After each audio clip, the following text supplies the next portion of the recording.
दोस्तों, नवरात्रि के दिनों में इस धरती पर शक्ति का आह्वान होता है।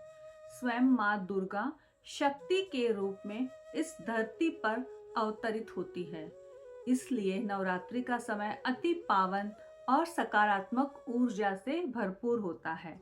इस समय की गई साधनाएं बहुत ही जल्दी फलदायिनी होती है। इसलिए माँ दुर्गा आपको इच्छा पूर्ति का वरदान दे देती है। हम इस वीडियो में बात करने वाले हैं कि कौन सी सरल साधनाएं करें जो हर कोई कर सकता है और माँ दुर्गा उससे प्रसन्न होकर आपको इच्छा पूर्ति का वरदान दे देगी। तो दोस्तों, यदि आप चैनल पर नए हैं तो चैनल को सब्सक्राइब कर लीजिए, वीडियो को शेयर जरूर कीजिए, अंत तक देखिए क्योंकि अंत में मैं बताने वाली हूँ कि कौन से काम नवरात्रि में बिल्कुल भी नहीं करने चाहिए, जो बहुत इम्पोर्टेंट है, ताकि आपकी साधना में कोई भी बीच में गैप ना आए, बीच में कोई भी व्यवधान ना आए। तो चलिए वीडियो को स्टार्ट करते हैं। नवरात्रि के इन 9 दिनों में सबसे पहले जो आपको करना है दोस्तों, वो है आप सुबह जल्दी उठ जाइए। उठकर आपको पानी वगैरह जो भी पीना है वो पीकर आप स्नान वगैरह कर लीजिए, नित्य कर्म से निवृत्त होकर स्नान कर लीजिए और उसके बाद आप कुछ भी खाइए पिए मत। और सबसे पहले माँ दुर्गा की जो भी फोटो या मूर्ति आपके पास है उसकी पूजा आपको करना है। तो आप गीले कपड़े से माँ के फोटो को पोंछकर उन्हें कुमकुम, अक्षत और मोली लगा दे और उसके बाद में एक घी का दीपक जला ले। घी का दीप जलाने के बाद आपको माला हाथ में लेना है और माला को लेकर सबसे पहले माँ दुर्गा को ऐसे माला के साथ प्रणाम करना है और माँ दुर्गा की आंखों में 2 मिनट तक, माँ दुर्गा की मूर्त को, माँ दुर्गा के चेहरे को आपको 2 मिनट तक देखना है, उनकी सुंदरता को, उनकी दिव्यता को निहारना है और उसके बाद में आंखें बंद करके उन्हीं मूर्ति को अपने आंखों में, उस सुंदरता को अपनी आंखों में समा ले और उसके बाद में उस छवि को अपनी आंखों में बसा ले। और अब आपको माला की शुरुआत करनी है आंखें बंद करके। ओम दुम दुर्गाय नमः, ओम दुम दुर्गाय नमः ऐसा बोलकर आपको 108 मंत्र का जाप करना है।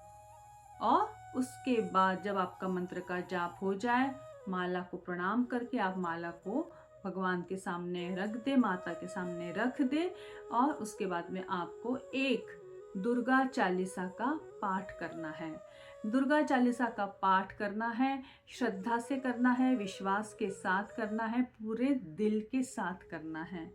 और अब माता को आपको भोग लगाना है। जो भी आपने घर में बनाया हुआ है, मीठा, खीर, हलवा, पूरी, जो भी आपके घर में बना हुआ है उसे माता को भोग लगा दीजिए। और उसके बाद आपको माता की आरती उतारना है। माता की आरती उतारकर माता को प्रणाम कर कर माता से प्रार्थना करनी है। आपकी जो भी इच्छा है वह माता के सामने अब आपको बोलना है, जैसे कि हे माँ, आपकी कृपा से मेरा व्यवसाय बहुत ही अच्छा चलने लग गया है। हे माँ, आपकी कृपा से मेरे बेटे को मनचाही जॉब लग गई है, उसके लिए माँ आपका कोटि कोटि धन्यवाद है। इस तरह की आप माँ से प्रार्थना करें और माँ से कहे कि हे माँ, आप मेरे घर में हमेशा रहो और इस तरह से सकारात्मक ऊर्जा मेरे घर में बनी रहे।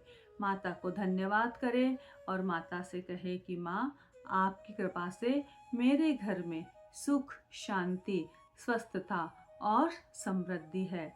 माँ, आपकी कृपा से मेरे घर में आनंदमय वातावरण है, मेरा परिवार खुश है, समृद्ध है, खुशहाल है।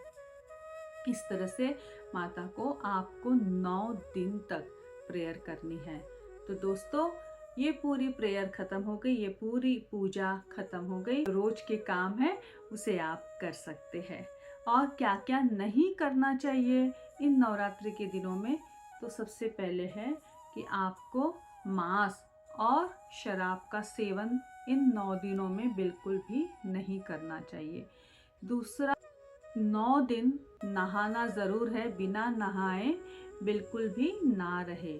इसके अलावा आपको, यदि आपने माँ दुर्गा की स्थापना की है तो आपको घर को बंद करके बाहर गांव वगैरह नहीं जाना चाहिए। और इन दिनों में आपको किसी भी लेडीज़ का अपमान नहीं करना चाहिए। अपनी बहन, बेटी, पत्नी और माँ का सम्मान करना है और उन्हें खुश रखना है। उनका कभी भी भूल कर भी आप इन दिनों में अपमान ना करें, अन्यथा माँ दुर्गा आपसे रुष्ट हो जाएगी। इन दिनों में आपको अपनी नीयत अच्छी रखनी है, साफ रखनी है, झूठ, बेईमानी और मक्कारी नहीं करना है। आप यदि लोगों को धोखा देते हैं, लोगों को दगा देते हैं, तो आपकी जो इच्छाएं हैं वह कभी भी पूरी नहीं होगी। तो इन 9 दिनों में आपको अपने घर में यह समझना है कि शक्ति स्वरूपा माँ दुर्गा आपके घर में विद्यमान है, इसलिए कोई भी गलत कार्य आपसे हो ही नहीं सकता। तो दोस्तों, पूरे 9 दिन तक आप इस तरह की साधना को कीजिए। आप पाएंगे कि आपकी इच्छा जो है वह माता ने पूरी की है। उस इच्छा के लिए कुछ ना कुछ आपको रास्ता मिल जाएगा, शुरुआत हो जाएगी और आप देखिए कि आपके काम बनने लग गए हैं। माता को धन्यवाद ज़रूर करें। जय माता दी।